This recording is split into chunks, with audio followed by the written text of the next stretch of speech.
2, 1. Hello, good morning. How you guys doing? Welcome to 814, an apartment where a bunch of college dudes, and today a guest. We talk about news, gaming, and pretty much anything we want. Sit back, relax, talk, and chat, and we will have a good time. And as I said before, we have a guest today. Oh my god! And it's ladies and gentlemen, introducing BotanicSage. Also, it's pronounced BotanicSage. Oh my goodness gracious! You're already off to a wonderful start. Let me tell you who I am. You want to know who I am? I'll tell you who I am. AKA Volcanic Rage is in the building. AKA not Nicolas Cage. Today we're gonna have a Blue Toad is here. You may know him from various famous matchups such as Waters of Megalovania. Yeah. Or Super Slam Brothers Melee. I don't know. Well, KK Good Day. If you like Animal Crossing, did that too. Yeah, we're gonna have a lot of fun asking you a lot of questions and how you got to where you are. But today we're gonna have a good show, everybody. Unfortunately, we're missing Panic, but he is here with us in spirit. Plus, Anima's daughter is here on the show as well. Oh, indeed. You know, as usual. She's our other shadow guest. Yeah. Talking about what she loves about Mario 3D World. Yeah, it's going to be a good time. It's going to be a good time. But thanks for coming on to the show, Trey, or BotanicSage. I'm just going to call you Trey, because it's shorter. That's fine. It's fine. Yeah. It's okay? Yeah, you got to show the people that you know big people, you know? You're friends with them, you know? Yeah. Thank you. Because I was going to call you BotanicSage for a second there, so I can just mess with you. Just change your name every other time. But I would be nice today. And I'll call you Sink Beaver. Just big book ass teeth. How about that? I'll be nice today. I'm going to be nice today. Now, we didn't particularly have any order of which subject we're going to go with first, but I would like to go first, if that's okay with everybody. Yeah, you're the leader of the bunch. We know you well. Okay, thank you. Finally back to kick some tail. To give me hell. About to open this beer and try to be as calm and chill as possible as I talk about... as I talk about... 5 o'clock in Sokovia. Persona. Did you know there's a new Persona game out? Was it Persona 5 Scramble? Persona 5 Strikers. It's out? Yep, it's actually I actually put it in the chat in subjects. Persona 5 Strikers, which apparently came out of nowhere. I didn't know it came out today. I don't think it's out. No, it's not out yet. The game itself is not out yet. It's at early access for people who pre-ordered it. So if it's early access, but people are already putting the gameplay up on YouTube, like the whole game. And I really want to play it, but Persona 5 Strikers, which I guess is coming out very, very, very soon, I guess. It basically looks like another 1 versus 1,000 game. Yeah, it's a Muso game, made by Koei Tecmo. Okay. It's Persona Warriors Dynasty Edition. So it's Koei Tecmo, so they don't know how to make any other game anyway. It's always going to be 1 versus 1,000 something. Well, if you perfected one genre, why change and do others? Like, I don't know. I love to be better. It's not like Nintendo made big open adventure games. I'm a Muso fan. I appreciate a game where I don't have to think too much and I can just beat the ever living snot out of everybody. And that's why Dynasty Warriors continues to make money. Yeah. When's the last Dynasty Warriors game came out? Hyrule Warriors, Age of Calamity. Well, no, specifically Dynasty Warriors. I don't know. Let me see. They don't make They don't make money. That's why they're doing the collabs. They're doing collabs with Persona. They're doing collabs with One Piece. They're doing collabs with Hyrule Warriors because those franchises already have popular fan bases. That's how you draw people in. And plus, like the games themselves these days don't even have like that same like cookie cutter format. Like it's not beat on enemy until you get max special or max Kazuna Rush gauge and then go super ham. Like they actually make these like spin-off games play a bit like the games that they are like collabing with, like the Hyrule Warriors game, Age of Calamity. It plays somewhat like a Breath of the Wild game. You collect like little things to like make food and stuff that you can preemptively power up yourself with before you start the mission. The gameplay for each character themselves is not like the same. Like Fire Emblem Warriors, it was just like it didn't matter what character you picked, it was the weapon that dictated how they played. So there were characters that straight up played the same, like in Smash Brothers. But anyway, in Hyrule Warriors, like there was characters had unique game plans. Like Link, because like in the games, like there's weak attacks and then you end with a strong finisher. If you held down the strong finisher button for Link, he would charge up the sword and do like a follow-up attack, like an energy attack. For Daruk, one of the champions, he's Goron. He had like characters also have like a unique action button that allows them to do like a unique like set play type thing usually. For Link, he just pulled out the bow and you could like target and shoot. For Daruk, certain combo finishers would create like magma constructions. Like he can create like ramps or like pillars. And then you press that strong button and you could detonate them to do like bonus damage. So like characters had like different gameplays. They even put the freaking, what's his name? King Hyrule. I don't know. He has like a long freaking Animaniacs name. But like he has the ability to transform like mid-fight, kind of like Sheik and Zelda.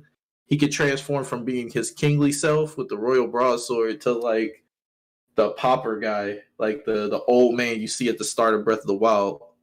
And like he transforms seamlessly with the unique action button. Like he does a strong finisher, press the unique action button, and then you just change into like from rags to riches, literally. It's pretty amazing. And he gets an attack boost on top of it for switching.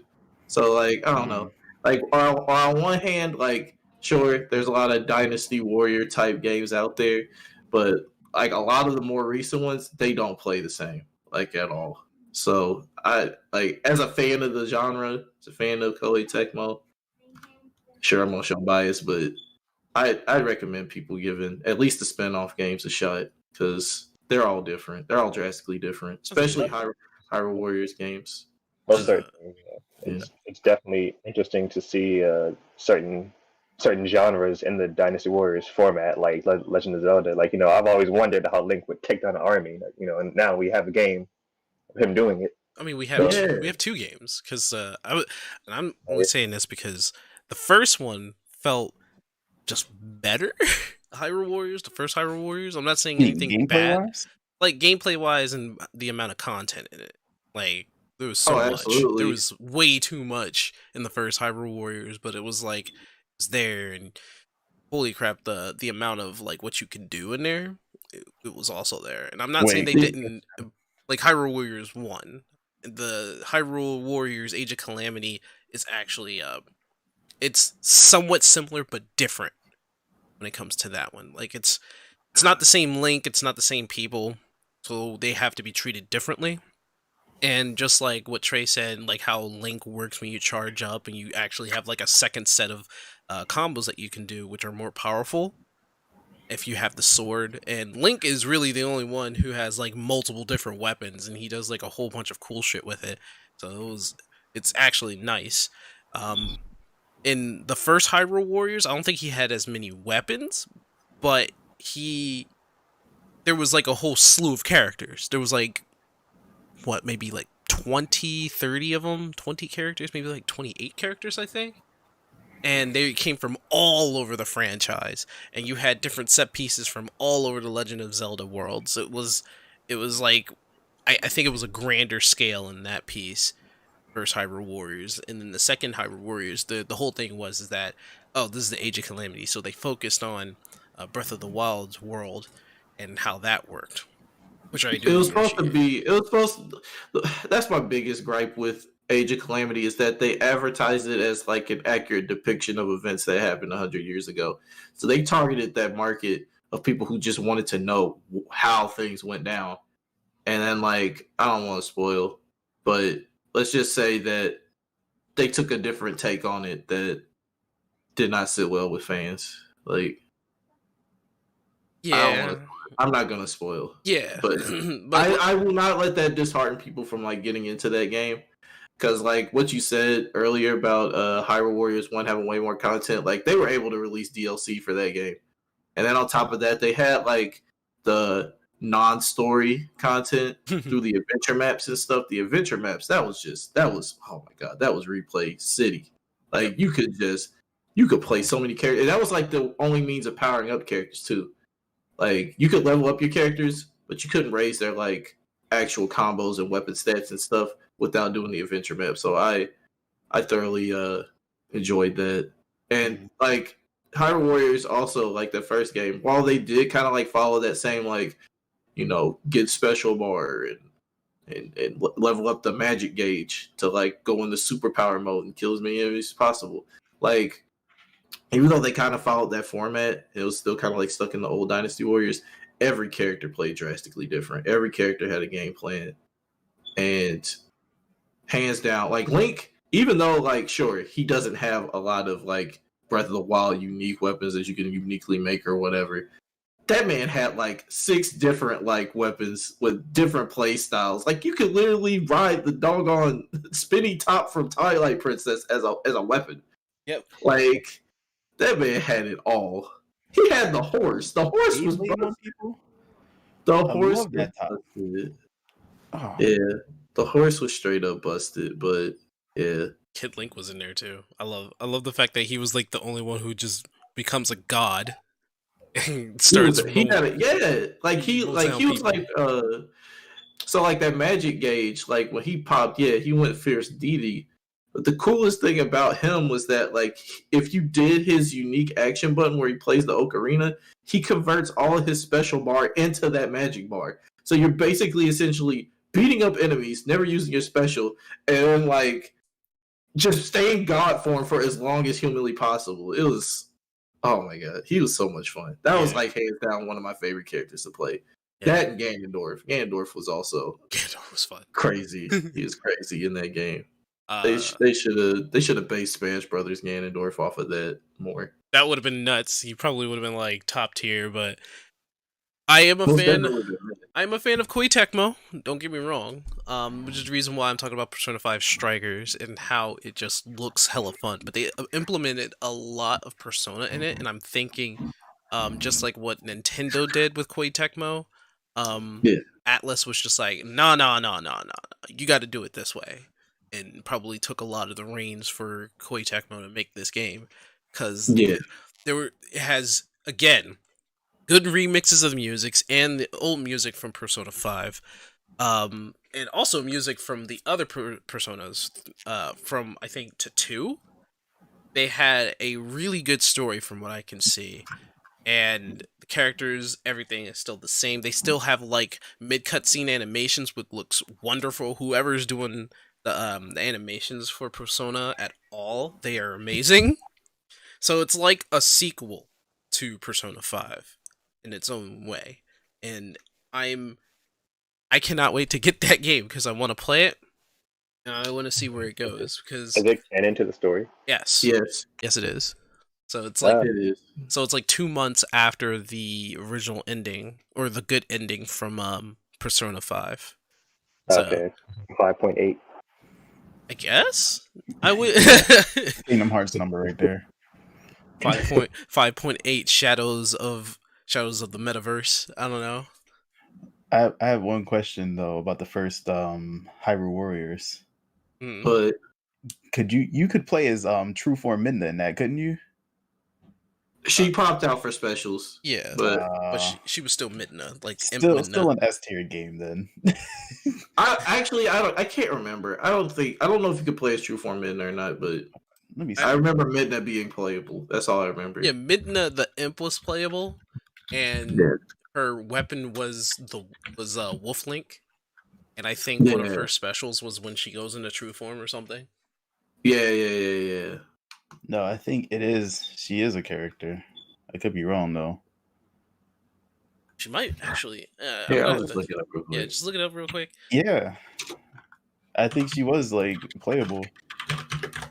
Is that what's going to lead you to buy the Switch version? There's a Switch version of Hyrule Warriors 1? Yes, with Okay, everything on it. Straight up playable. Twilight Midnight was playable. Yeah, heck yeah! Look at this. This is something that should have happened anyway. Skull Kid was also ridiculous. That boy had a special where he just straight up kicks the moon at you like a soccer ball. He screen nuked. Mario strikers you. Bro, like that alone is all I need. Like True Form Minda is up in my in my personal tier list. See, Anima has that crush though. He has that Midna crush. No, not on Imp Minda. I mean on actual Minda. Like everybody got Princess Midna. Make sure that is straight because a lot of people had crush on like Imp Minda. I'm like, why? Well, okay, so he has a crush on Princess Midna, like and the actual Twilight Midna, right? And, okay, we'll calm your loins and spend your money, but I believe that we might have talked about this game just a little too long. Yeah. So we got the show must go on. We must go on next. So, Skeptic. Yes. What do you have for us today? Time for some gaming news. So, are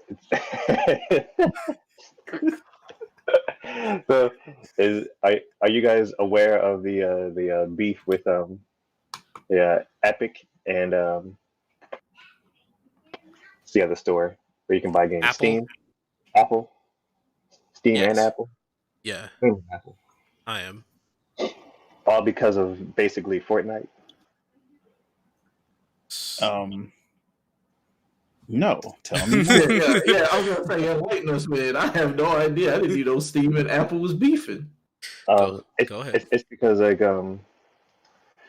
Steam was offering deals and like purchases on the mobile version of Fortnite, and when you play the mobile version, you're either doing it through Google, the Google Store, or Apple Store, and I believe that they were not getting a certain cut, or they didn't get Google and Apple's approval on that, so they like delisted the game off of their stores. That's hilarious. It's like back in August. Yeah, it's like a matter of like money and all that. So Epic had Fortnite on the Apple Store, and Apple was taking a pretty big cut or something like that. And I think basically Epic wanted a bigger share, like a regular share from their cut from Fortnite. And I guess they said it was like, oh, that's too much money you're taking from us, Apple. You can't be doing stuff like that, because when it comes to the Apple Store, some stuff have certain, I guess you could say, certain percentage being taken away. But Apple's like, yeah, but we do this with like all of our apps, and Epic is like, no, we want money. So basically, Epic is suing Apple because of their, I guess, really foul consumer practices on their Apple Store, which nobody really had to complain about.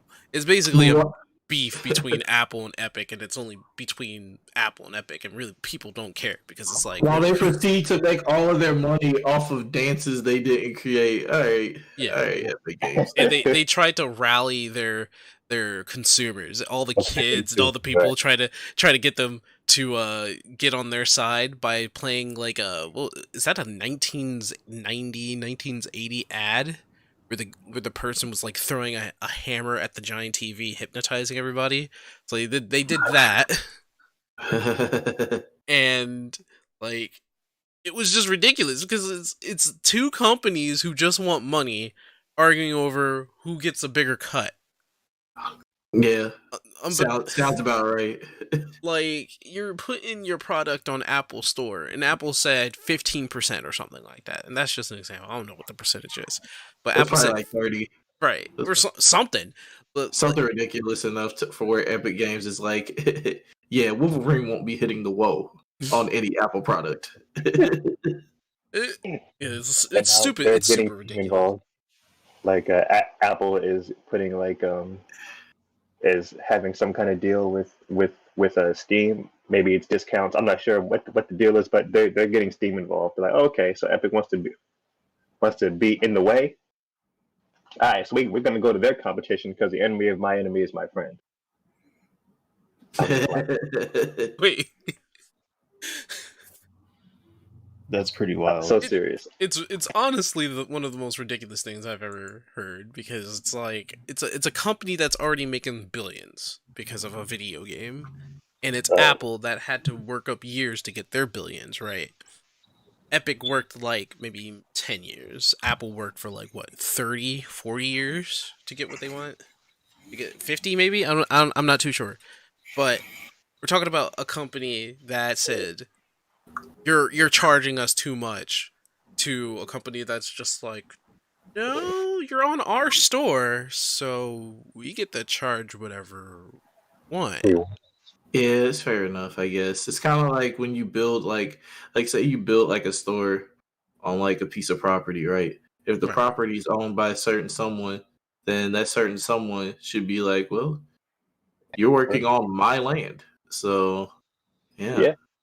You got to pay me what I tell you to pay me. So, More or less. What's that smell? Yeah. It smells like pettiness. I'm smelling. Yeah.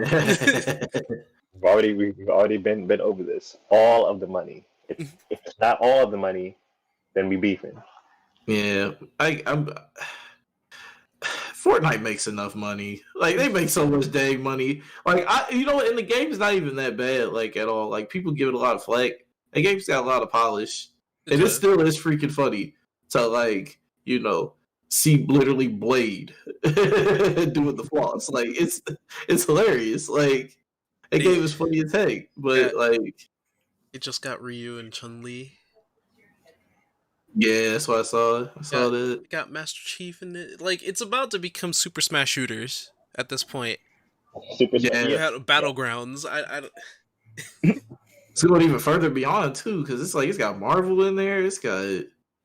Doggone. Did they put... I could have sworn... Did they put Shaggy from Scooby-Doo? Did they? I'm not sure. I can't remember. They put so many doggone characters that, like... I feel like they got more pull than Sakurai. Like, I feel like the sky's the limit. Like, we could see Persona in there. We could see doggone the Hamburglar from the McDonald's in there.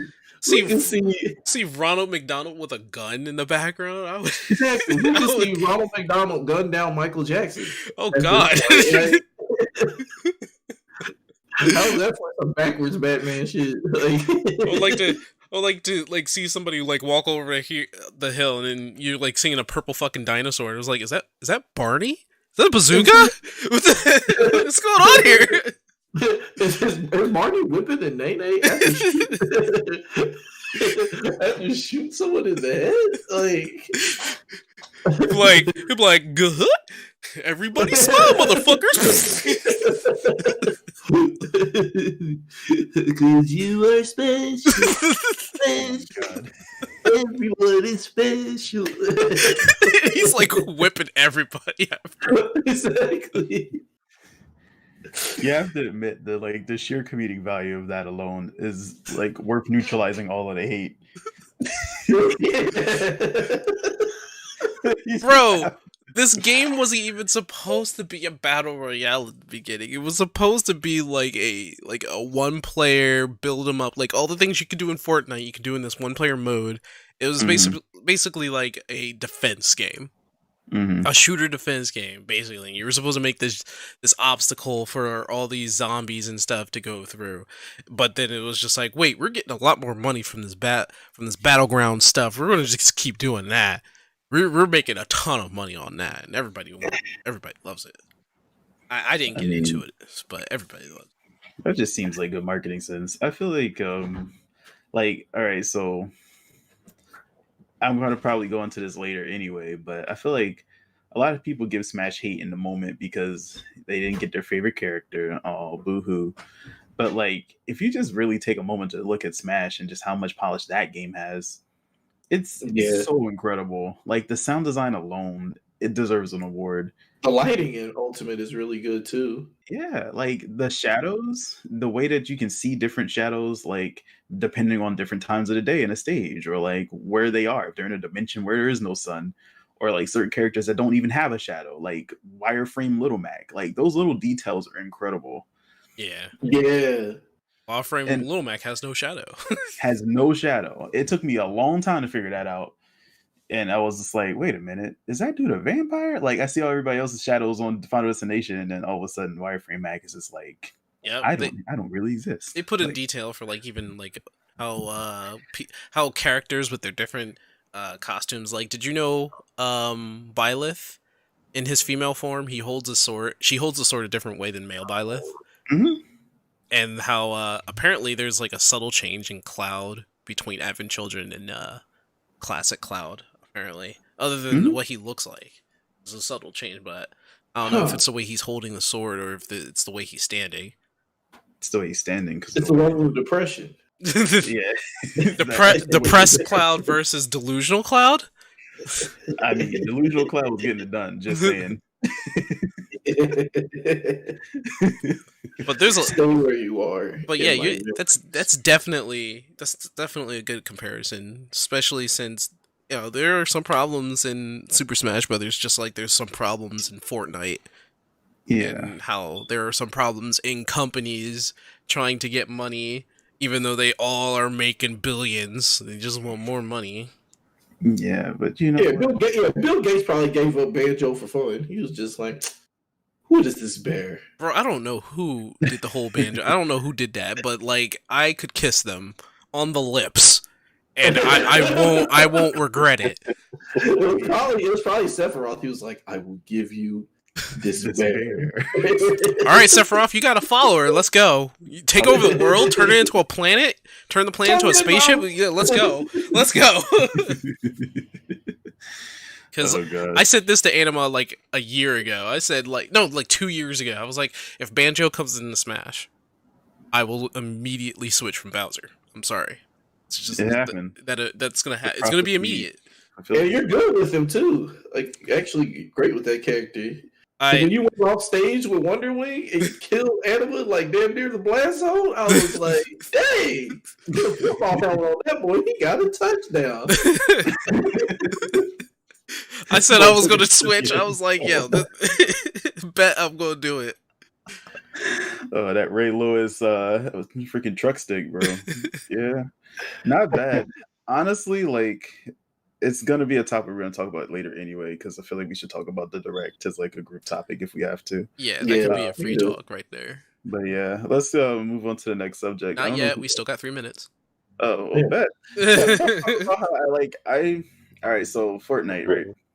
My 2 cents on like the game is that it's another one of those games that we kind of scoff at, like as a generation, like Minecraft. Like a lot of us don't really look at those games as a big deal, but like people grew up on those games. Like we grew up on like Donkey Kong Country, way back when, like 90s kids, like we had a whole different set of games that we're nostalgic about.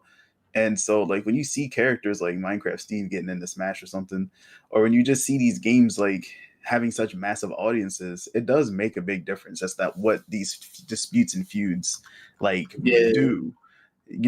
the article that Skeptic shared for us says, given the ban prohibits 116 million players from accessing the game on Apple devices, Epic Games hit back by taking the matter to court. Like, it's not always about the money. Right. Sometimes you have to remember that a lot of people really enjoy this game and that this is hindering them. So, like, we should probably do something about it. Wait, how many people? 116 million players. Off of Apple? Can't use it on Apple devices. Yeah. Maybe that's how they play the game. 116 million players. That's a lot of people. No, that's a lot of people. That's like that's almost their entire player base. Like, wait, well, hold on. If that's the case, then everybody playing on Apple now? Everybody's going to play on Apple products? And Google. Apple and Google both. Mobile specifically, yeah. Oh, and so mobile. Okay, Google too. Okay. Yeah, so between the two, it's like a lot of people can't play the game as they want. That's true. So that's crazy. You gotta remember that sometimes it's not so much. Wait, isn't it because sometimes like it does hurt the fan base? Well, how is it? Isn't it because Epic decided to step away from those platforms, the reason why they can't play. Mm, It's not a matter of like people can't play it on the platforms because, Yeah, you it's know, still in the they made it agreement. unavailable. It's more or less, and I mean they as in Google and Apple, but it sounds like Epic is the one that's having this, you know, state of like, oh, we're just going to pull our game off the store because money situation. yeah, they just pull it off the store. Like Like it just because literally says there it. would be no reason for Google and Apple to just take it off the. That's money for them. Well, Obviously, they no, should just leave it on that's there. what happened. So I'll read it off. This is an article he gave us. This entire saga kicked off on August 13th when Epic Games introduced an update to Fortnite on iOS and Android devices.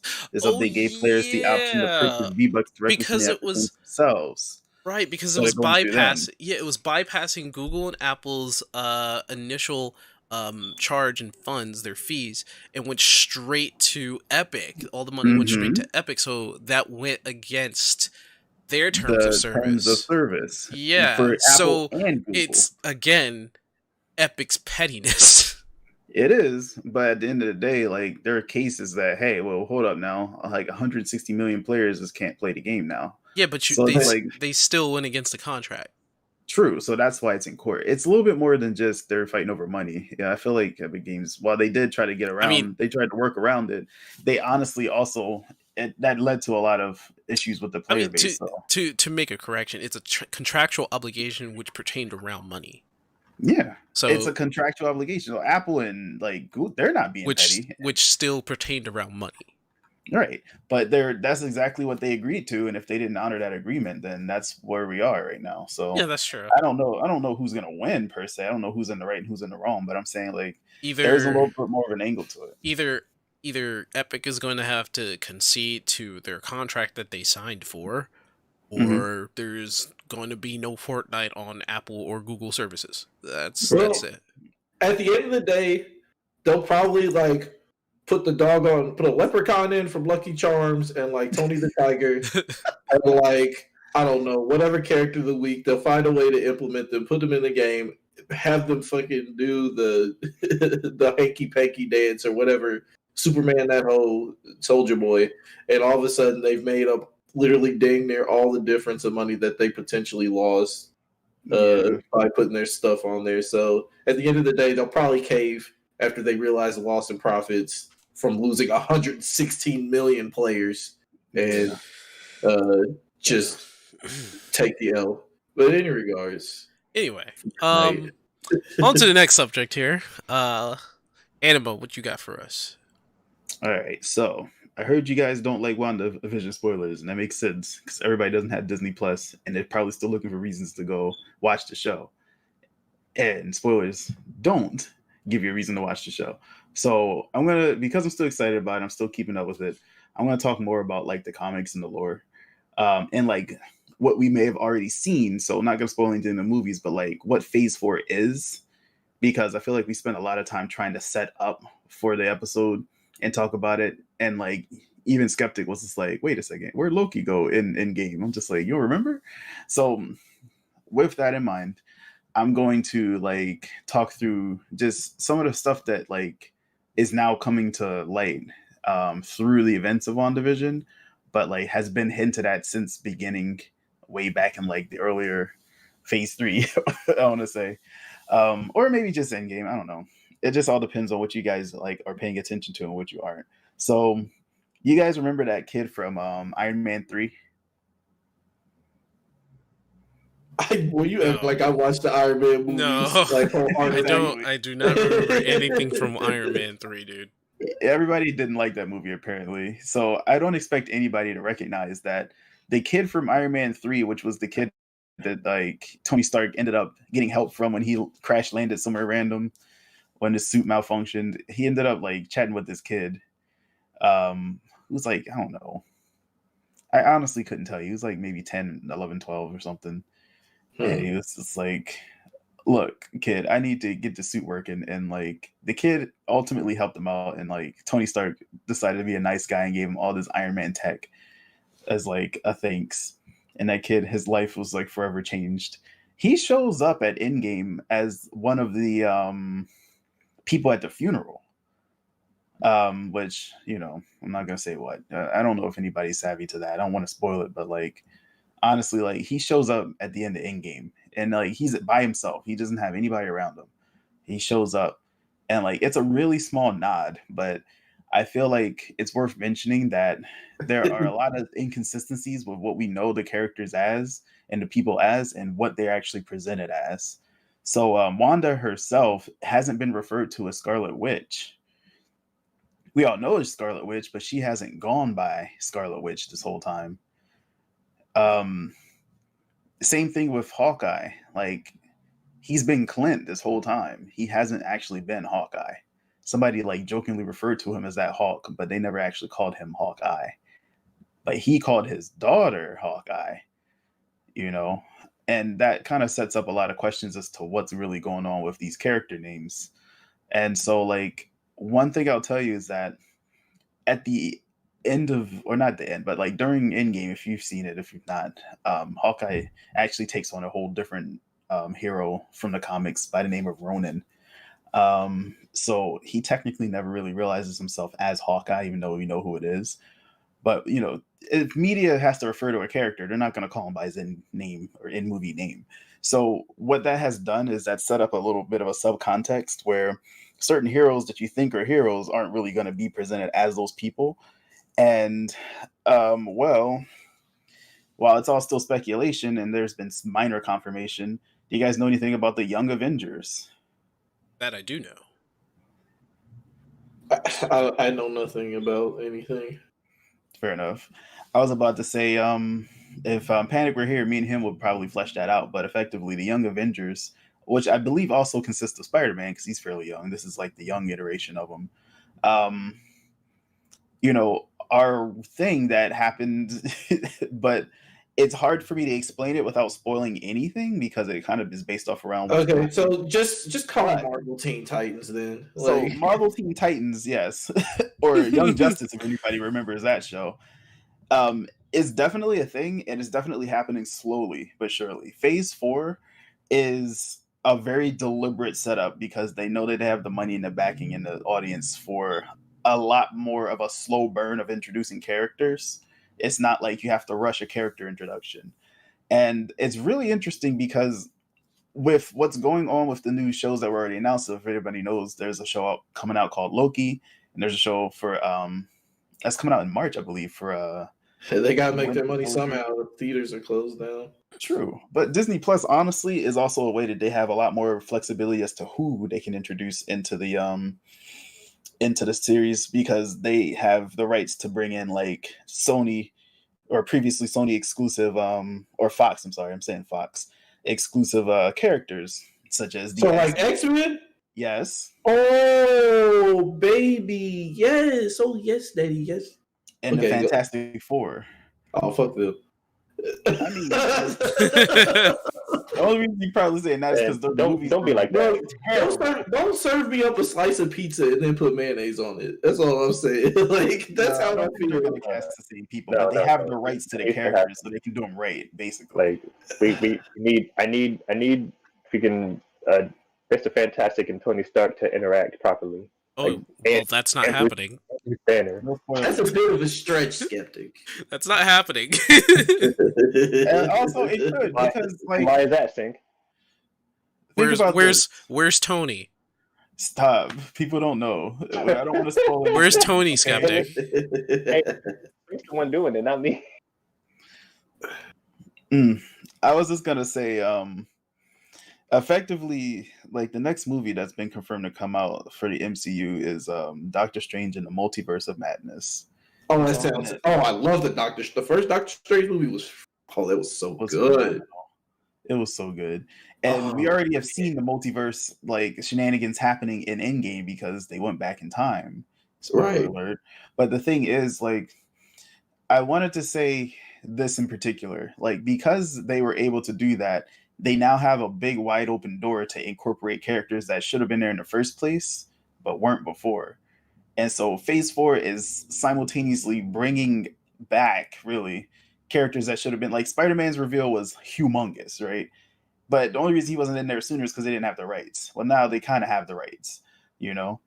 And we're wondering if we're going to see the other two Spider-Man in this upcoming Spider-Man movie. Like, everyone's freaking out because they've seen listed for the cast of that movie Andrew Garfield and Tobey Maguire. So you're just like, everyone's losing their minds right now. And yeah. I don't know if you guys know anything about, I don't know, the Spider-Verse movie that came out recently. Yeah. now- Remember his uncle, Aaron? But now we're gonna have to see who's gonna be Miles Morales then. Yeah, well, guess what? Miles Morales' uncle Aaron shows up in the last movie. If anybody was paying attention, like if he exists, then that means Miles Morales is in the universe. That's true. You know what I mean? Like, and that ties into this Young Justice thing, or at least the Spider-Verse for now. But like, you have, or Young Justice, Young Avengers. Like, you have a lot going on, and I'm not going to spoil anything in WandaVision, of course, even though the trailer literally shows children. But like, hey, if you guys have noticed, there's a lot of younger heroes that are starting to kind of show up or are starting to become a thing, if even so ever so like subtly, such as, I don't know, Ant-Man's daughter. You have all of these little hints going on that they're setting up for it. And I think that what Phase 4 is like, it's all these things that you might have noticed, might not have noticed, that they're setting up to build a wider universe. And it's really exciting stuff. So if you haven't watched WandaVision, there's multiple reasons to watch it. There's already a reference in there, I believe, to Loki. There's already a reference in there to new superheroes for the next Captain Marvel, because that's the second movie that's coming out. And there's already references to everything, really. Like, everything's tying together. So if you're missing it and then you watch the movies, you're going to look like somebody who just played Kingdom Hearts 1, 2, and then went to 3. That's effectively the exact same thing that's going to happen. Like, who are all these motherfuckers? Like, oh, sorry, did you not watch the shows? Did you not watch all the side games? Did you not watch those? Like, that was a great analogy, by the way. It basically, that would totally have it. That's going to happen to the broader mass of people. The Kingdom Hearts effect is real, and it's going to happen. I feel bad for anyone that played 2 and just jumped right into 3. They're going to be they had the biggest what the fuck is going on. They had it for number 2. They had it for 2. They already had, and it was through one game. It was just one game. Like, that was forgivable.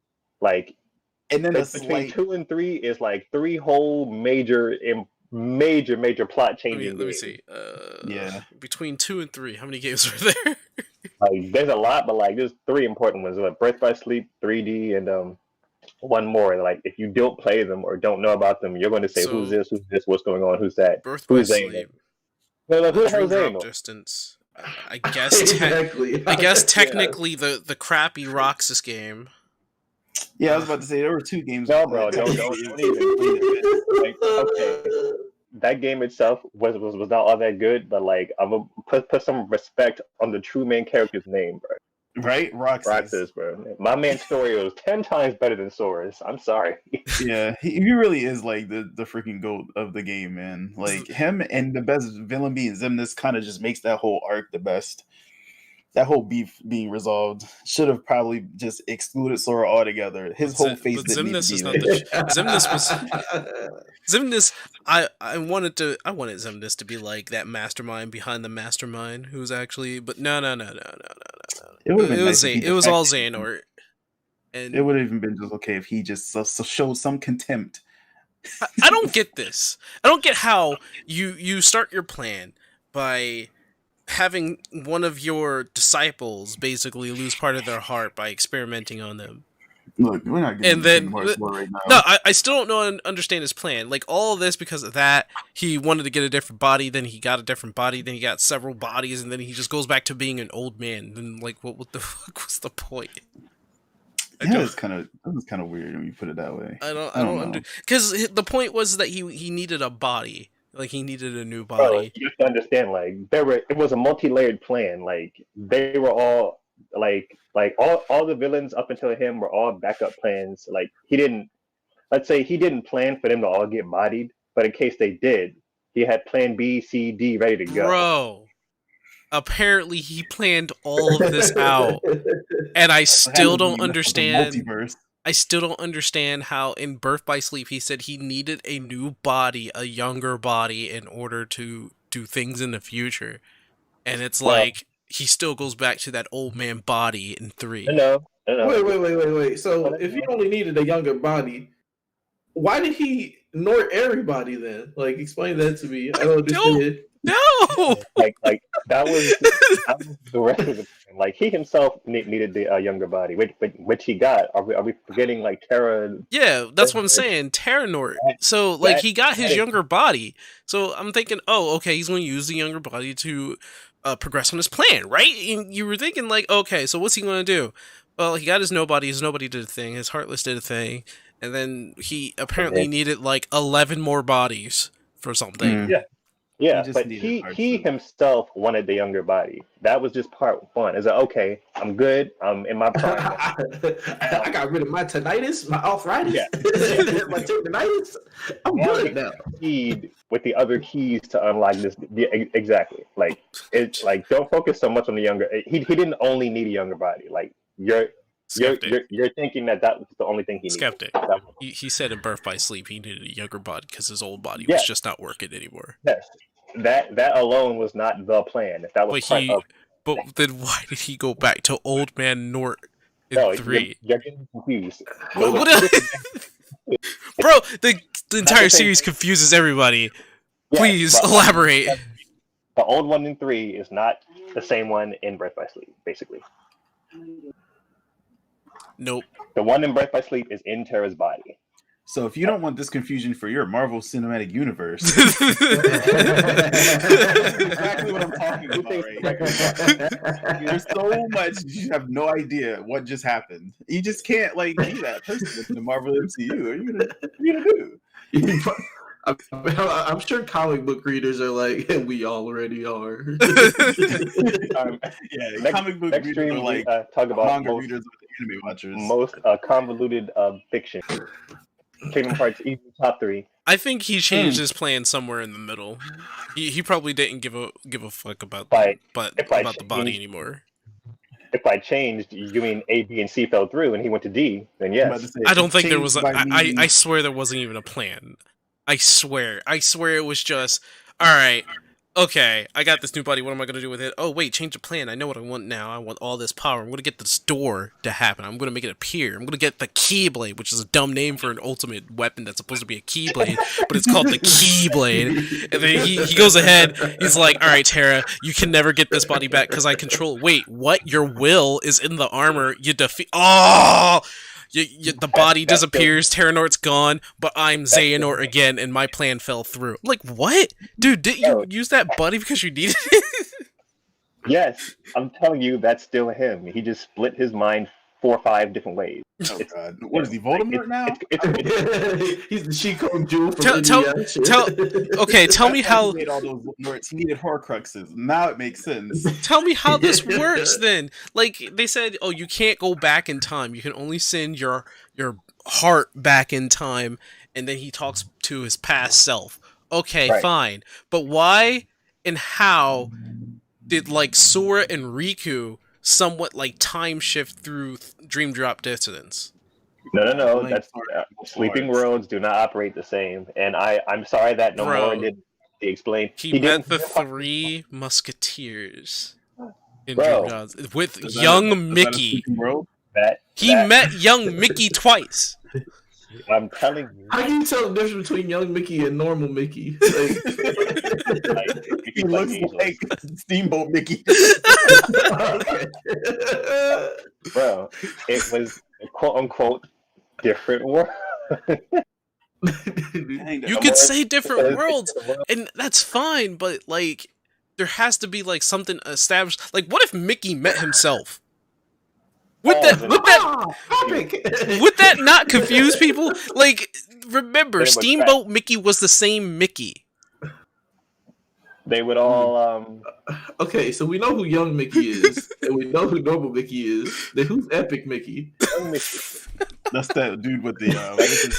That's the dude with the better story. He's the one that goes, no, pay for this. After Doofy dies. Yes, basically. That's epic. That's like Good question. Yoda. I don't All know. right. Jedi Mickey. I don't know. I couldn't tell you the difference between the sleeping world and the time traveled world. Like, no more I have to answer that. Well, Listen, I'll be looking to get Disney Plus soon, man, so I can Yes. actually check out the. Disney Plus has all the answers. well, Please treat these shows as if they're actual movies because they are. They're starring the real actors from the films. WandaVision has Darcy from the Thor films, Monica from Captain Marvel, starring in it, and then they introduce new characters like fresh off the boat, Jimmy Woo. oh my God. That dude's actually pretty great though. Owen Wilson's gonna be in Loki. I was like, oh snap. Well, I mean, Wow. that, we, Maybe they'll smack my nose straight. Wow. everybody go watch your, the length of Lord of the Rings, all the Marvel movies, please. Just All right. plus Please Hobbit. do. Please do it. What? Oh. You'll understand sort of. Yeah, you need to. It's you already invested. And- If you went to go see Endgame, you're in this now. and promise it's not as confusing as Kingdom Hearts. Nowhere near that. Mm-mm. But let's get to the best part of this entire Oh, day, shit. where we get to Oh, talk yeah. Save about the our best for last. guest, and he gets to talk about himself and gets to Pinocchio his nose for a little bit and start brown nosing himself. False gone 7 years ago. I was found born the in this cat. hospital. So Trey, tell us about yourself, man. Hey, hello, podcast of podcasts. It is your homeboy. Well, could be potentially your homeboy, BotanicSage. All right. So, since December 4th, 2011, I've been creating videos on YouTube. Although I kind of stopped like about a year or so ago, but I've been creating these things called mashups. I don't create high quality video game rips. I don't create MIDI swaps. I'm not an 8-bit tripper. I just make mashups.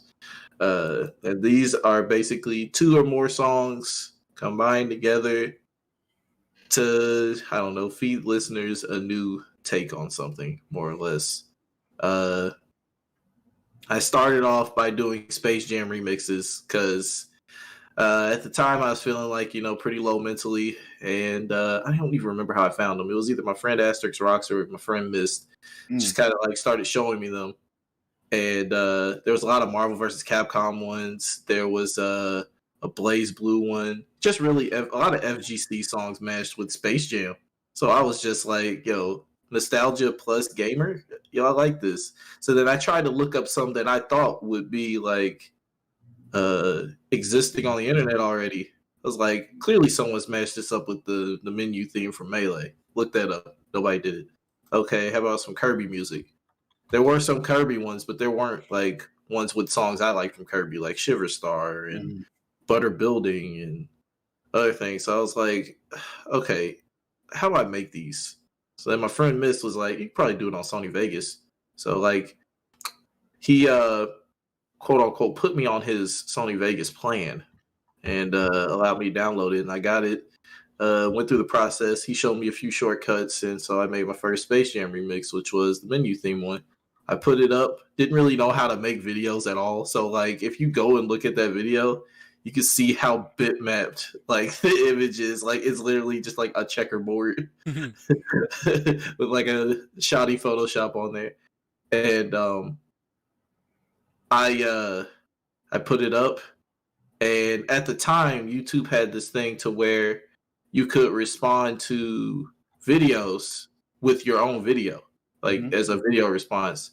So like the video that inspired me was the Blaze Blue one. That's what really made me like pop off, like, this is hilarious.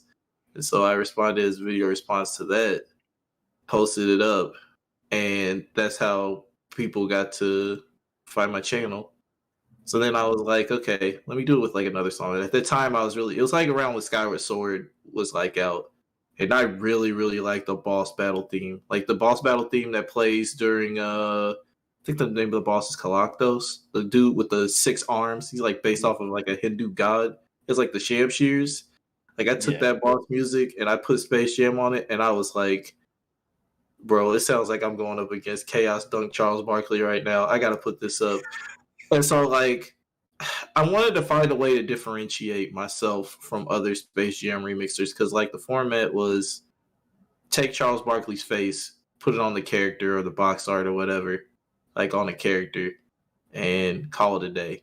And like most people who make like Space Jam remixes, like at the time, they kind of just put the song over the song. Sometimes they'd even match with the beat. So I was like, I don't know. I tried to make it to where one song is like the groundwork, and then the other song is the song I chop up to work around it. Like that's the process behind making mashups for me usually.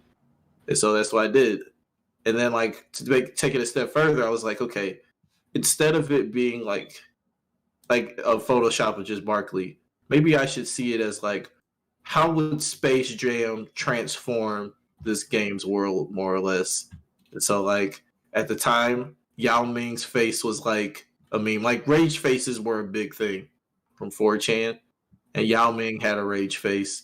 So I just found like his actual face, like actual photo, and I would just cut it out and I would just put it over like a bunch of stuff. And or like if I wanted to transform something, for instance, like say like I did one of what's it called? Fighting of the Spirit. I can't remember what the name of the song is from Tales games. I did that, and like there's like the box art from Tales of oh gosh, I'm so bad at remembering things. It was one of the old Tales games when they were back doing like 2D sprite. Oh. Mm-hmm. And I put it was like this like remix arrangement of it. I took the horse from Tangled, his stupid smug face, because like they were riding on the horse in the box art, and I put his smug face over the horse. Oh my gosh! When it like turned into Space Jam, and then for like the guy and the girl on there back then, Miami Heat, I think that's the team. It had LeBron James and Dwayne Wade, so I just put both of their faces over the characters that are on the back of the horse because they were the dynamic duo.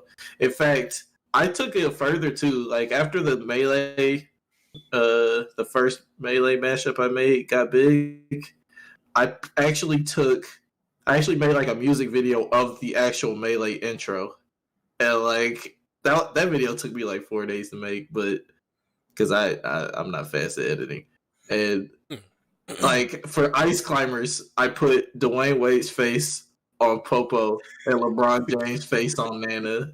Yes. Oh, it was so funny. That intro was like the day that I knew that your life basically wasn't going to be the same. Oh my god! That video, like I saw the ones prior. I saw the Shiver Star one. Thank you for that, by the way. If you didn't, I would have. And then I was just like, oh my god, like this is actually incredible. It's the best thing I've seen of this whole genre yet. Bro. I want to stop you. I hadn't heard the true origin story yet, so I'm still vested. I'm still Yeah. I still have to get through my head that the person that I was listening to with these like banging mix-ups, which I was just like bopping my head to, just like literally I didn't know it was you, Trey. I just thought like this is some good shit for Space Jam. Like I don't understand how you did it. Like what did you do? And then you know it doesn't matter. I'm just gonna dance to it because I showed so many people like the videos that you put out there, and they got hooked onto it because they had no idea like I remember spreading this out on like it was wildfire. I was just like, because you said it, you came out of nowhere and said, "Hey, I'm gonna start making mashups." I just remember that day. I was like, "Hell yeah, I love those things," because you were talking about the one from Marvel, and I was like into them too. I was like, "Yeah, I actually know exactly what you're talking about." But there was one with Cable that was like super lit. Yeah, and I was like, "Oh man." I think this was still in the Brawl days when Anima comes in and he was just like, "Oh man, I know a good Bowser." I was just like, "What?" It was like, "Yeah, I've been playing with like BotanicSage or BotanicSage." I was just like, "Wait, crazy. Like the BotanicSage or something?" He was back then I went by TreyBay57. Right. In fact, that's actually another origin story I guess I could tell you. So like I use BotanicSage in all honesty when I forget the password to like my original TreyBay57 accounts. So I forgot the password to my original account and just made a new one. And I was just like, when I started making mashups, I uploaded to my BotanicSage account instead of like trying to figure out the password to TreyBay57. So Yeah, BotanicSage is actually an alt name that has now become like a primary name. I didn't know that. Yeah, That's hilarious, bro. I just know that like I figured it was like a like a stage name, kind of a moniker for you to like yeah. launch this whole thing off of, but I didn't question it. I just was like, all right. And then you dropped like I remember when you would drop mashups that weren't just slam jams because I still love them. I can tell you when I started differentiating from or branching off that path. Like basically, I would say about a year in, I had made probably around like 90 to 100 Space Jam remixes. And while I did have that audience, I was personally starting to get tired of Space Jam. So like after I got the process of like making mashups down, I started looking around and listening to like other mashups. Like I listened to mashups before I started making them. One of the albums I recommend people listening to is it's called Ocarina of Rhyme by Team Teamwork. Mm. It's basically a bunch of Ocarina of Time songs with like different mashups and stuff incorporated. You might have heard a few in my like bot playlist on my stream. Mhm. One is like a song. It's like the Goron Village theme mashed up with Aesop Rock, aka Hair Mary Mallet. That's the name of their rap group now. I have that mashup of that. It's just like I don't know. It's just the Goron Village drums, the doom doom with like this good ass beat and just oh man, it's so good. There's still tipping Fairy Fountain. That's probably the most popular track from that mashup thing I think album. I've heard that one before. Yeah, it's still tipping on four balls. And it's just like dun, dun, dun, dun. It's really good. Anyway, what I'm trying to make is that I've heard mashups outside of Space Jam remixes. Space Jam remixes, they seem easy enough to create to get me into making them. Mm. And then once I got the ability to create those down, I was like, well, can I branch out and do other things? Well, really, okay, look, he better not toot his own horn. But I would say I probably started branching out more after I came across Triple Q's channel. Because like his art is good.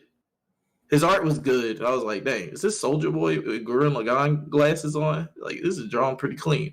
And when I heard his mashup, I was like, okay, let me try to do something else. I knew that there was other memes too, like Fresh Prince. That's what that's where I started. I made like a Persona 4 Fresh Prince mashup.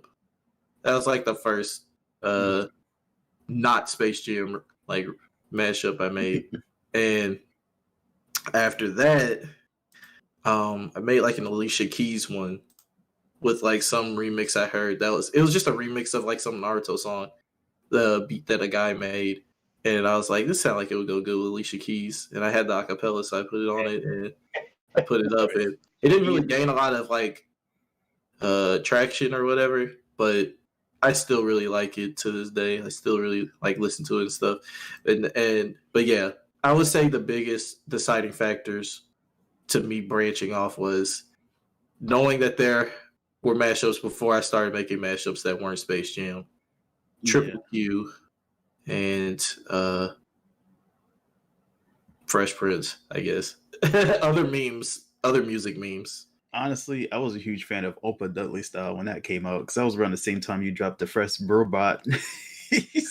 At that time, yeah, like basically, like yeah, I for that one in particular, like because like I don't really tell people this, but like I have a tendency to not want to use the same song twice when I make a mashup. I'm like, okay, I heard it with this one song, like this mashup, like I feel like this is arguably the best song to be mashed with this song. I'm done with it. Like I don't want to touch it again and defile what I already created. Like I had that mindset. I was like on some pompous mashup elitist garbage.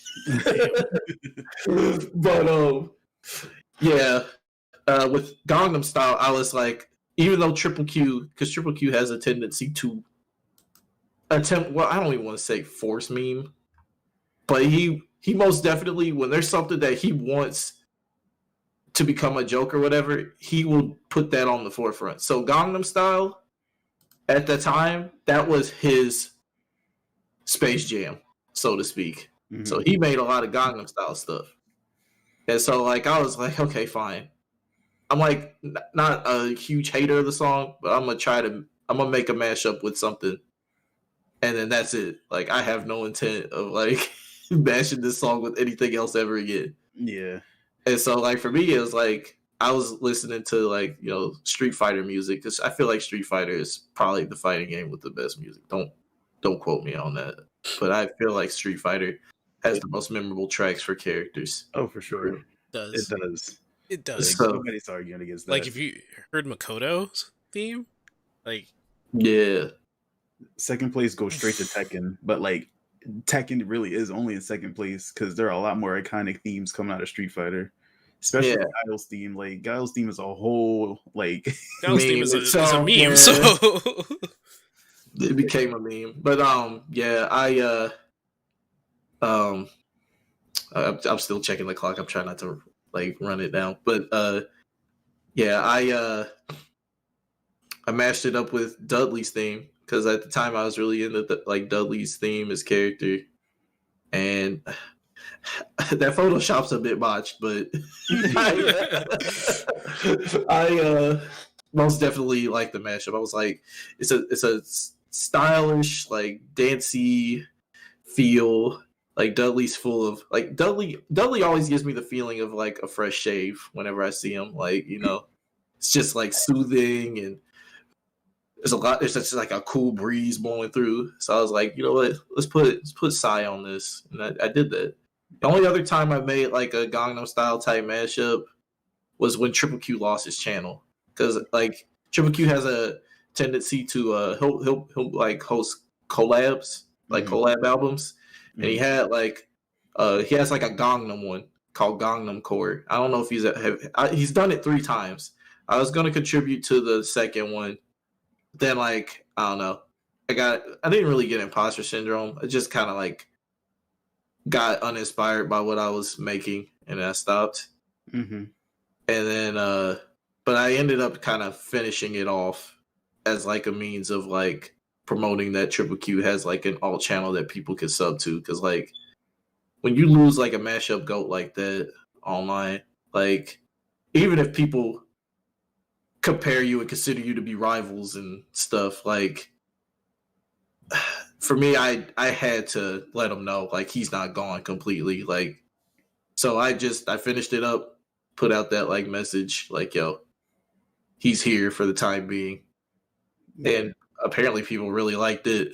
It was like Slam Canyon from Kirby, Space Jam, and Gangnam Style all in one thing. I could post it in general if you want to hear. Sure. It's not very long. I'm just looking at your channel because like I don't necessarily just like the ones that are popular. Like I've always followed this channel and I've listened to pretty much every single thing you've got. My thing was like I really loved it when you started to branch out because it took ideas that were completely unused and like created something original. And that's where I was just like, I feel like you'd make a good DJ because your mixing sense got so like it got really good. Like you started to like get more fancy about how you were adding in timings and like certain phrases, and you had a lot of great humor in a lot of them too.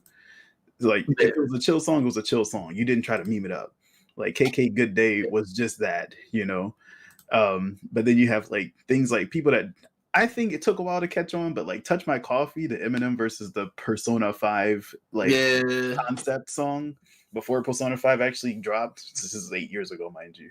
Like that was so good. I let so many people hear that and they're like, yo, this is really good. Like just people who weren't even gamers were like, what is this? I'm just like, don't worry about it. My friend made it. Speaking of, wait, hold on. Can I ask, like, how did y'all two even find each How did other? we meet? Origin story. Oh, the true origin story. He hosted. Okay, so like the Yu-Gi-Oh! Bridge series has like a forum. Yeah. And the way I was able to join, but was through my friend Rox. We used to be a part of a Brawl community, and eventually that community died. And I wanted to keep playing Smash Brothers.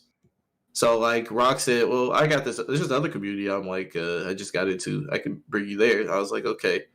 So he takes me to the Yu-Gi-Oh! Bridge series forum. I've seen Yu-Gi-Oh! Bridge series, but I never really was like, oh, I need to join the forum and talk about it with people. Yeah. But so he took me there. they have like a gaming forum, and Anima was the owner of it. I hadn't actually played any games with him until like maybe a few months in, Mm-hmm. but that's how we met. We met through that forum.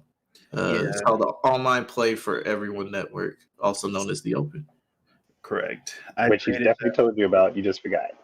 Yeah, Sing Weaver, if you remember, but I'll just tell our loyal viewers. Basically, um, the Online Play for Everyone Network was something I created within the Yu-Gi-Oh! The Bridge series website to like get people to actually play Smash Brothers, because the brawl topic on that website was the biggest topic in the whole website, and then everyone vanished to play the game, and there was no way to communicate. So I created that, and it actually popped off, and the community being born back in 2007 or 8 had grown by like the time I made it to college and met you guys to like this huge group to where I was just gone and it was living without me.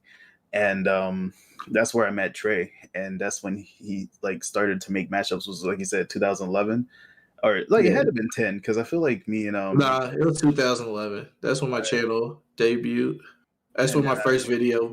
You could just like check the dates on videos to know when they started. You're right, because 8 years ago from 2021 was around that time. But and then I just shared it with you guys. You're like, "What is this?" And I was just like, "So it's freaking BotanicSage or Trey Bay. You guys played him in Smash. You guys have to like know who he is." But he has just been doing his own thing. And yeah, this was kind of like we fell out of touch for a while, but eventually I realized you were streaming because you dropped something on your YouTube that said it was your birthday. I was like, oh, and then that's how I got into Twitch. And then I was like, hey, maybe I could do this Twitch thing. So the origin story runs deep. It runs really deep. We've I think the thing that's even more hilarious is that apparently you met me through Mario Tennis Aces again. That's how we like reunited. And then you tried to booty. You found me. I think that's the funniest thing to me. You found me on a Nintendo Switch and then tried to message me and talk to me through a PlayStation 4. I was like, I have him friended on there. I have to message him. And then like that was like me trying to reach back out. Like, bro, what has been going on? Like, when did you get so good at Mario Tennis? And then like that's a story for another day. To make a long story short, I played a lot of Mario Tennis on the Game Boy Color. I would just walk around outside or sit outside on my front porch and just play that game nonstop. So I still have it on my DS. Body people, got you. This is that was a good story. Thank you, Trey, for telling us all that. Yeah, so gotta keep it moving. A lot of stuff I didn't know, but like again, it was still hard for me to believe that you were the same BotanicSage that I was listening on YouTube, and then it's like, oh, it's the fucker right here. Holy shit! I actually got my ass whooped by this guy a couple times. And bro, how did this happen? So it still had the process back in the day. But we're at the free talk right now, and on free talk, I want to also allow chat to ask questions if they have questions as well. We get to talk about pretty much anything that's on our mind at this point. I'm not going to start, because if I start, I'm probably going to talk for a whole slew of 5 minutes. So what do you guys have? Anything interesting? Anything you want to talk about? Anything that doesn't pertain to the fact that, I guess, has anything to do with WandaVision? Let's because that was a cavalcade of like. Well, I'll tell you. Well, I guess I'll say one thing in case someone hears this podcast is like, "Where are you, BotanicSage? Where you been?" To make a long story short, like that kind of fame and like attention and stuff, it really affected me mentally. I realized I couldn't keep experiencing that.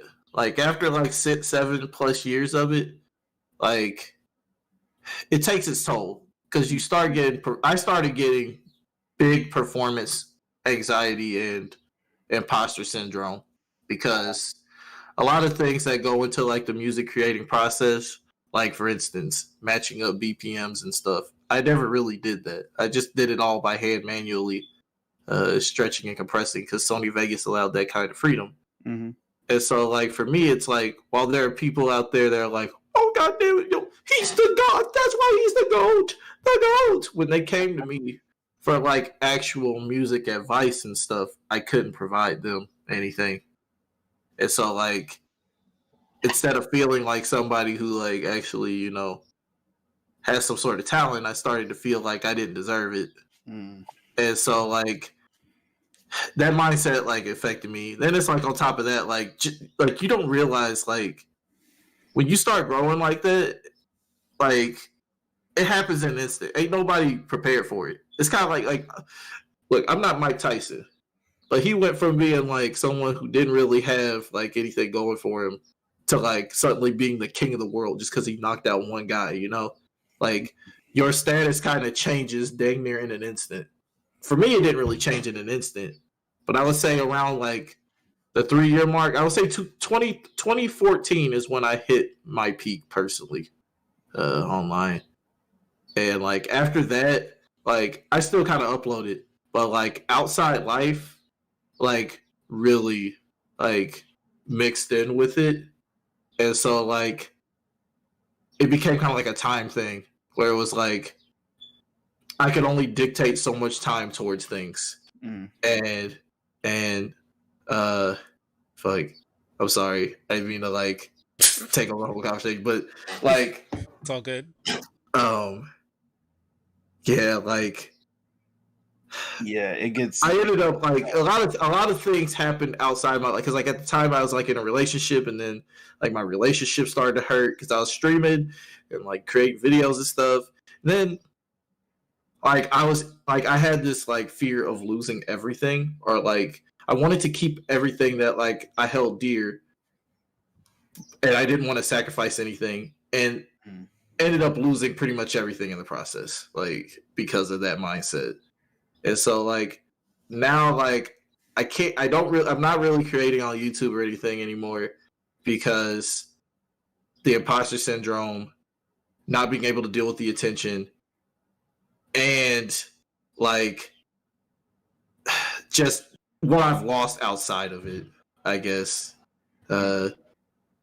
Like I've lost friends, like because I didn't process my anger properly, so it was like I was a mess. I was like Bruce Banner in the Hulk, except I was just like the Hulk. Like there was no Bruce to go back to.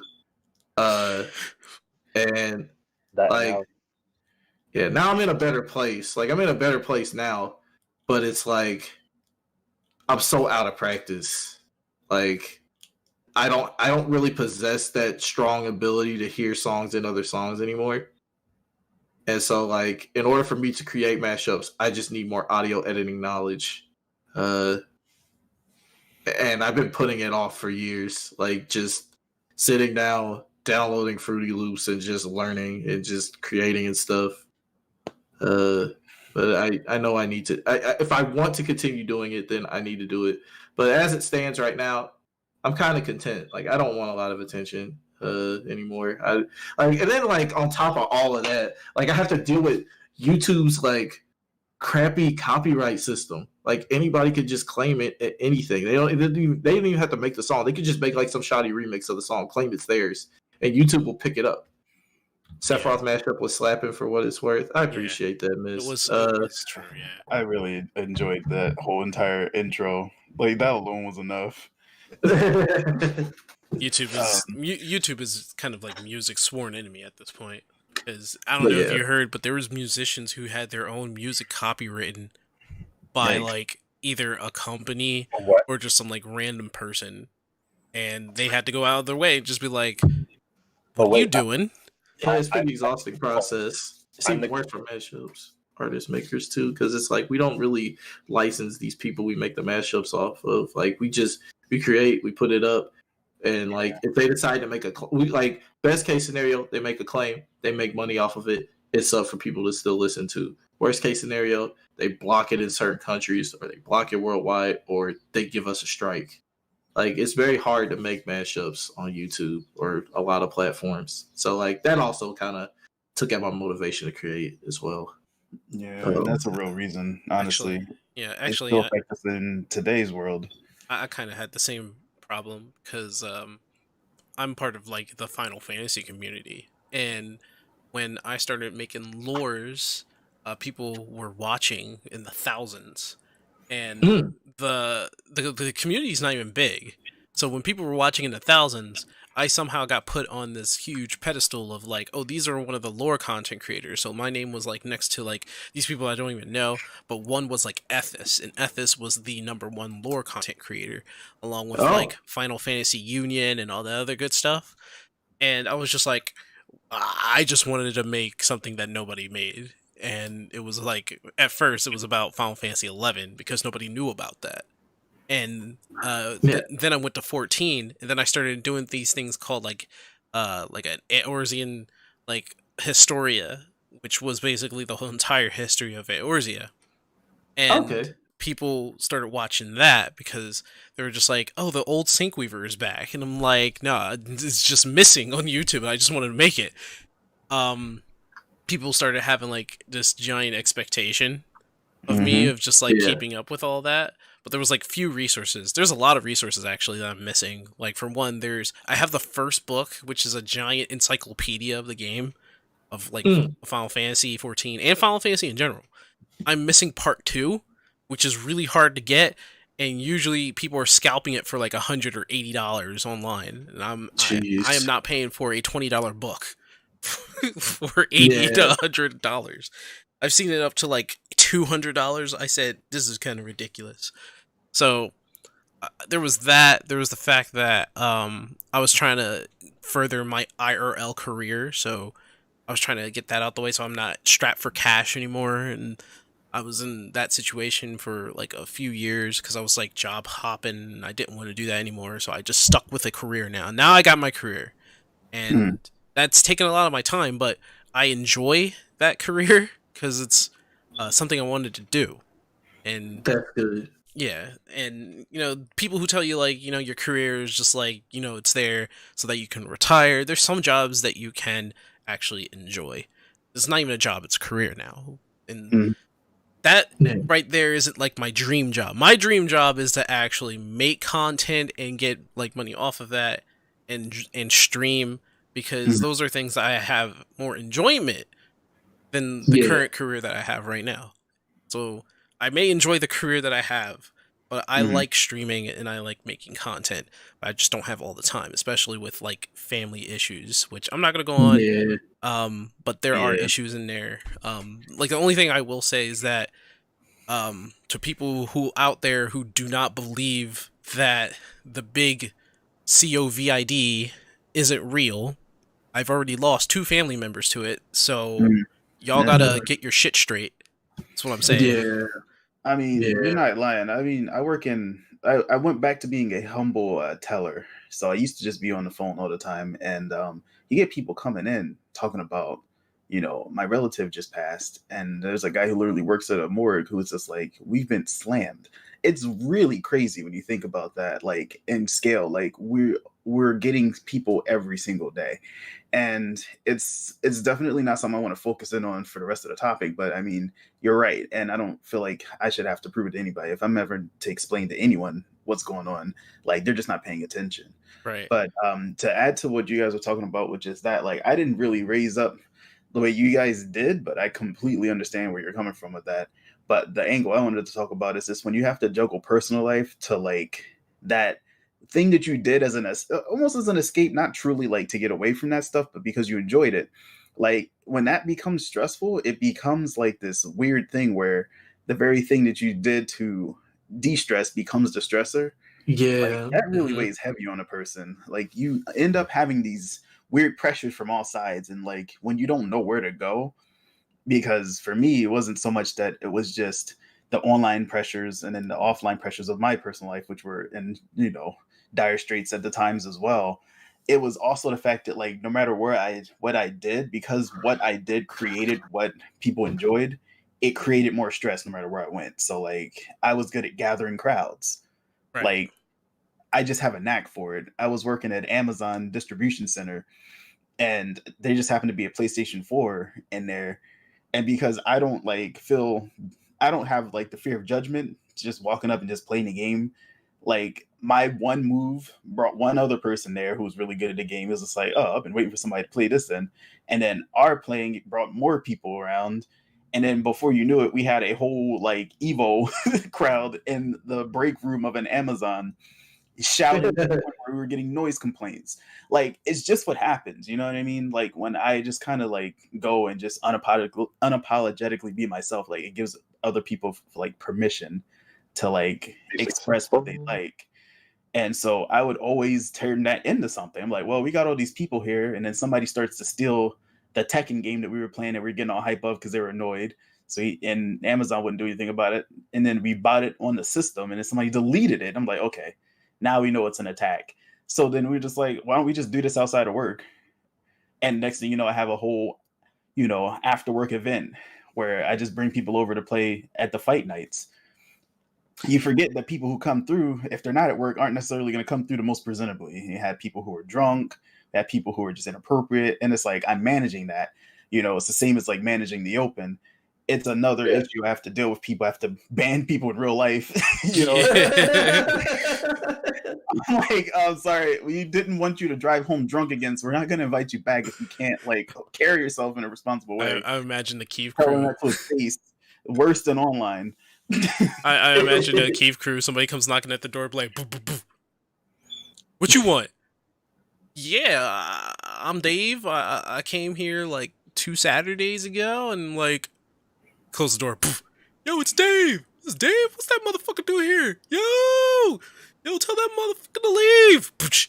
Yo, Dave. Look, man, I'm sorry, but like, we already agreed. Like, there's not enough room in here. We got enough manage. So, like, I'm just telling you, man. Maybe next Saturday. All right.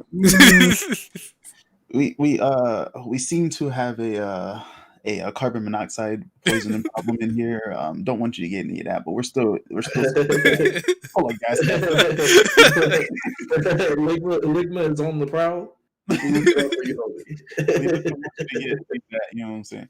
So I mean, it's just like, it was fun. But it started for me just wanting to play. I'm like, hey, there's a PlayStation in here. This job's miserable. I'm gonna just go play it on my 15-minute to 30-minute breaks. 15 minutes? You only got if that, because you had to go stay in the scan. So really, like 5 minutes, I would just be on there playing Tekken. Those matches go quick.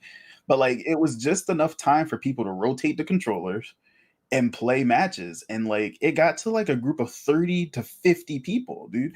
Like, it's amazing how much a thing can grow from nothing. And when you get that, you start to take responsibility for that, it gets hard. And like, all of a sudden I went from just trying to find a way to de-stress during breaks at my work at a 10-hour shift to like taking it outside of the place and then collaborating with other people, running tournaments. It's just like, but eventually you're just like, I'm having a kid soon, like that was when my daughter was about to be born, when that really hit its peak. Like, personal life happens, and then you just can't like do it. You just can't, and you have to disappear. It just becomes another responsibility, And I still have a lot of those friends that I know around here, because like, that's how my reputation in Delaware, because that's where I'm from, grew to such a big. Everywhere I went, I spawned crowds. Like, everyone knew who I was. It was weird. I'm just like, I know Delaware is small, but it's not that small. And so I just isolated. Like, before quarantine was even a thought, I cut off all my hair. I used to have dreads at the time. And then like, no one recognized me anymore, except for people who knew who I was. It was beautiful. I was like, Oh, well. I like how you three all had very cinematic rises to glory, but mine is just mad simple. Like a Trey. I don't know if you know, but I do sprite based animations on Newgrounds. And, yeah, I see it on Facebook. Okay, yeah. And I just started doing it on my own in college, and I was like, okay, well, I suck at drawing on paper, so then like I started doing it on a computer, and then I realized, wait a minute, I don't have to be good at drawing a 180-degree straight line. Yeah, do it for me. So I did it with I basically drew sprites with my mouse, which was very, very, very bloody and difficult. But just like, a lot of grit and hard work, and I started posting my stuff up. And, I would like leave it alone for a couple months and come back. People, I would see all these comments. People say, "Yo, dude, how do you get so good at making sprites? Oh my god, how you do a sprite animation?" Oh, I'm just like, I I mean, I don't really. I just And then I realized that I'm a horrible teacher. I could never teach somebody. And, like, so I know exactly. I completely 100% empathize with you when you say like people come to you and ask, how do you do this? How do you do that? And you're just like, uh, well, you see, you hear it. As a left-handed individual, I've become very creative to survive in this right-handed world. He starts doing sounds for teaching. Well, first you got to pow, and then you got to go, and then you got to go scribble and bloop bloop. And then King Kong is that left-handed remark was everything. 'Cause, like, It truly was. This is a right-handed world, man. Like, it's so hard being left-handed.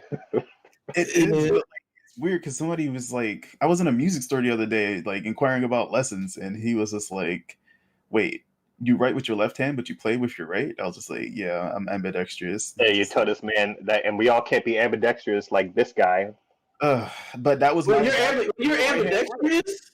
Hell yeah. Yeah. Well, you can write equally as well with your left as your right. No, I cannot.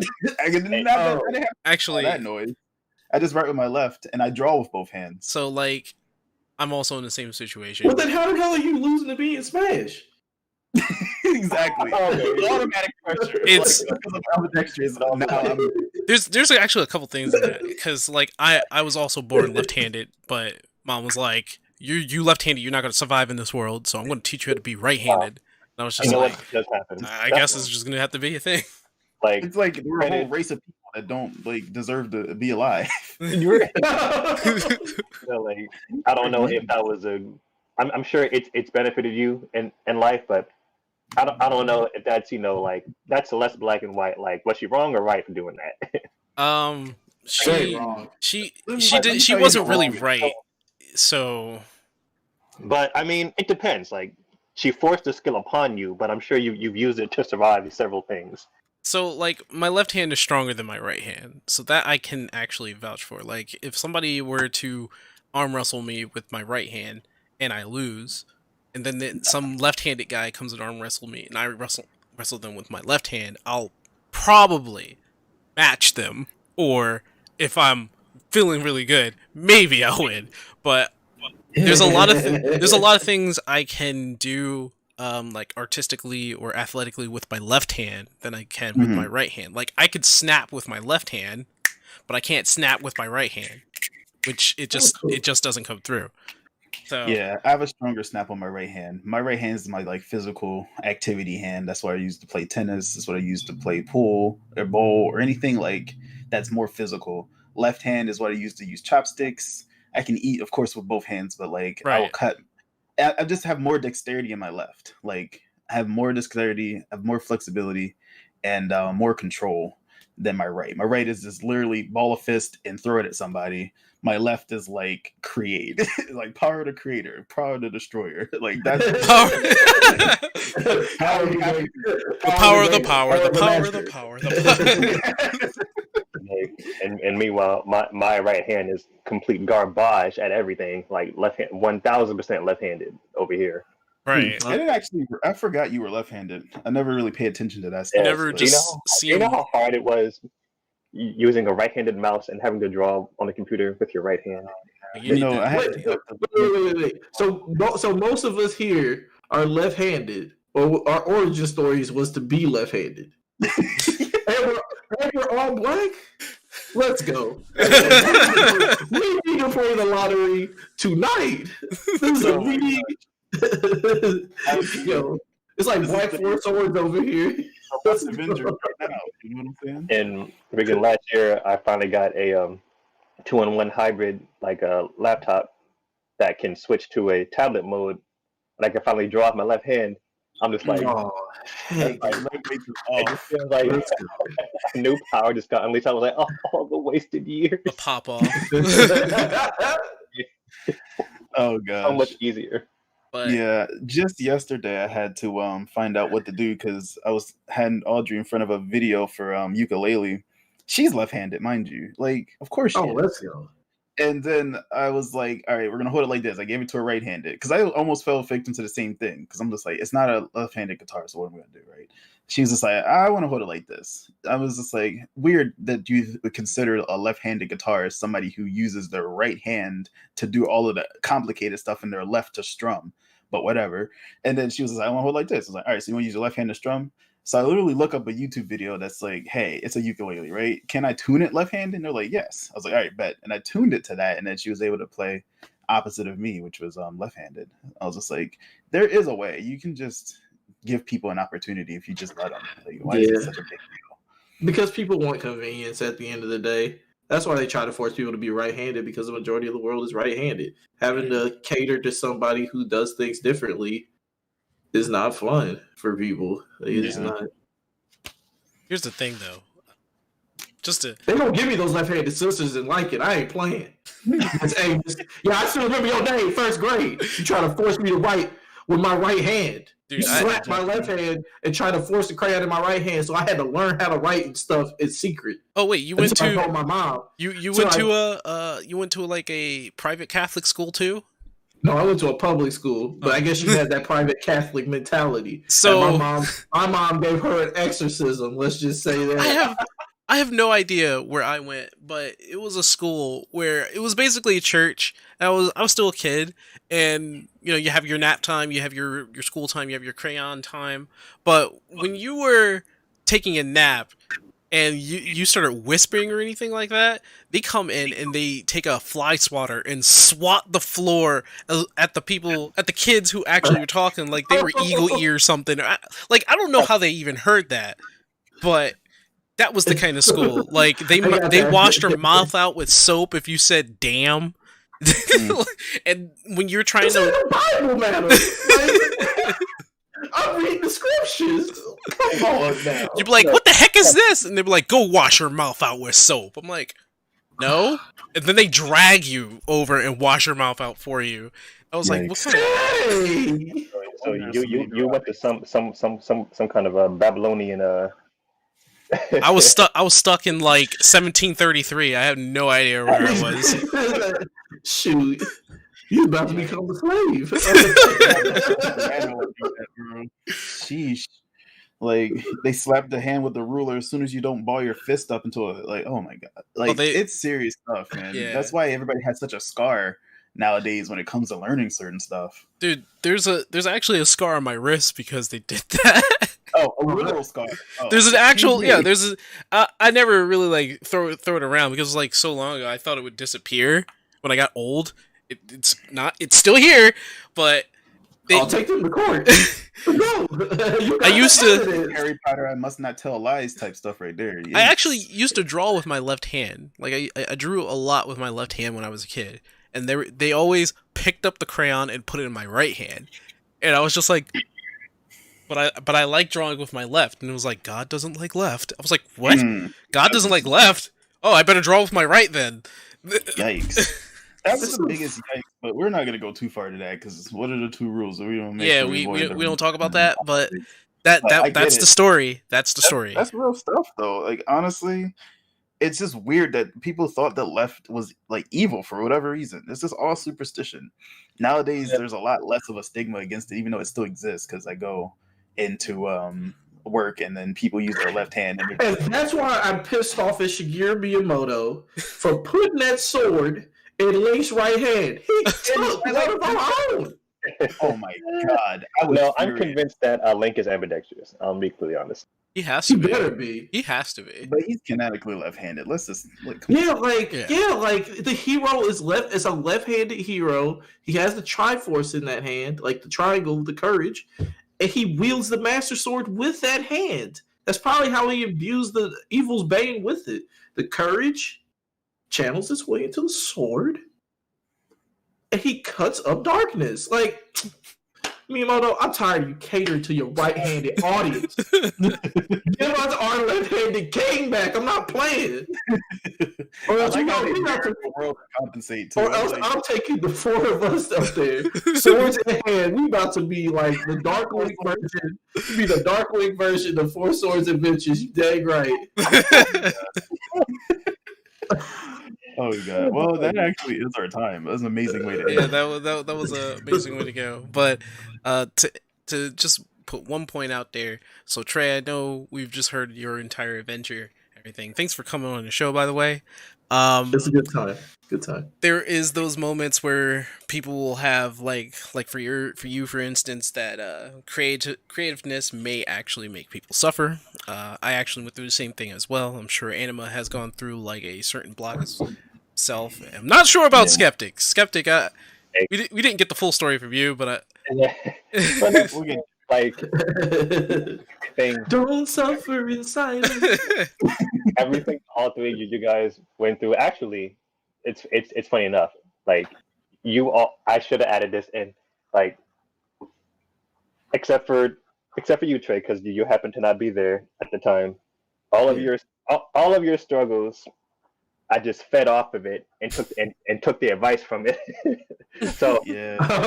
in college, you know, I had the same issues, but like you guys happened to voice your issues first, and you know, I was like, you know what?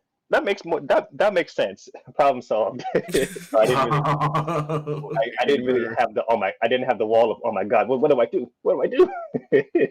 Like you guys removed the wall without even knowing it. So thank you. yeah, Okay. you're At least welcome. somebody learned from my mistakes. Sheesh. You're welcome, Skeptic, you leech. So I love you, man. Man, you have it, bro. Yes, let me stop. Use this as It's as gonna his be like armor. Sync. I'm gonna meet you in your house in about an hour, so I'm gonna need you to be ready. Be like, what? Where's my- I'm coming too. All right, but thank you guys for coming on in. Where can we actually find you, Trey? Since we're Okay. at this point of the show. All right, so if you want to find me, if you want to listen to the mashups I've made so far, go to http://youtube.com/user/BotanicSage. And if you want to know where I'm at currently, I'm currently on Twitch. I stream every Sunday, every Tuesday, and every Thursday. Usually around 7 p.m. Central, which is 8 p.m. Eastern for you right-handed people. Oh God, no! Twitter's gonna attack us I now. tend to play. I play a lot of Monster Hunter. I play some Smash Brothers. I play a teeny tiny bit of Mario Kart sometimes. And I've been doing Ring Fit Adventure lately. Get your Splatoon up, man. Splatoon 3's coming out. Oh, Trying to get. Yeah, my Splatoon will be up. I don't know. I'm a little burnt out on that game, so I need to. Yeah, I need to not. Okay, let me explain myself, and you'll get your chance to shield yourself in a minute. Anyway, you can catch me in those places. And yeah, I actually will be streaming. I might stream Ring Fit in a couple hours. So if you want to tune in, twitch.tv/BotanicSage_BS. Again, twitch.tv/BotanicSage_BS. Bullshit. Got it. Hilarious. That's actually why I put the BS in there. Someone abbreviated Botanic Sage, and I was just like, this is freaking hilarious. I'm just going to put this on my username from here on in. So I actually look forward to people calling me BS, or like they'll listen to a mashup and be like, yeah, that's some BS. I'm just like, I don't All right, Anima, your turn. Jill, just find me in the same places, YouTube and Twitch. So same exact HTTPS : but just Aeon Anima on YouTube and the Aeon Anima on the Twitch. Me and Botanic Sage collaborate. We just played through Mario 3D World, so you can check us both out. Yeah. You'll likely find one or the other. And Skeptic, I know you may only have a few places, but let the world know. Where can they find you? You can find me on Newgrounds. If you look up Aura Arms or Sprites, it's like if you just type in Sprite or like Sprite animation, it'll be like in the top 5 that pops up. But most importantly, you can find me here on the podcast for the 814. I guess we're going to stick with that with that name. Sure. Podcast. I mean, I thought that's what we agreed, but okay. Podcast 814. You will always find me here, extremely consistent, probably forever consistent. On time. Excuse The truth. You're right. I'm not even mad. I have to work on that. I have to work on that. But yeah, you could catch me, and you can always catch me lurking on either Anima's or Sync stream. And Trace. Lurk extra hard and Trace. Honestly, be lurking on. Lurk extra hard. No, I'll be lurking on yours. I saw you playing One Piece Burning Blood. I didn't play One Piece Burning Blood. See, he ain't lurking. He a liar. I played One Piece Pirate Warriors 4 though. Okay, Pirate Warriors. See, look, there you go. At least he knows the One Piece lore, bro. He actually watches it. Oh yeah, that we can add that in. Pirate Warriors. See, here we go. Dynasty Warriors. I was gonna say something, but I didn't. Money. All right, Sync, the man with the plan. Where can they find you? You can find me here on Twitch, Sync Weaver. I believe there is no capitalization. I don't know why I didn't do that for Twitch, but Sync Weaver, all one word. You can find me on YouTube, Sync Weaver, with capital letters. You can also find me apparently on Instagram. Don't try and find me on Instagram. Please do not find my pictures. I'm about to find my Instagram this time. And you can now find us at apartment 814. You're not going to find it, I swear. I hid myself pretty well on Instagram. But you can also find the apartment later on, either today or tomorrow. I'm just going to have to edit a lot of things. If you want to hear this without the whole live broadcast or the VOD, you can hear the edited version where everything is going to be cleaned up on SoundCloud and Spotify. And for those of you who are listening in or joining in right now, please support us over there. The more we get likes, hears, and more support over on SoundCloud and Spotify, the better this podcast rise. And I appreciate anybody who would go out of their way to maybe just listen to that in their car, on a jog, or on a run.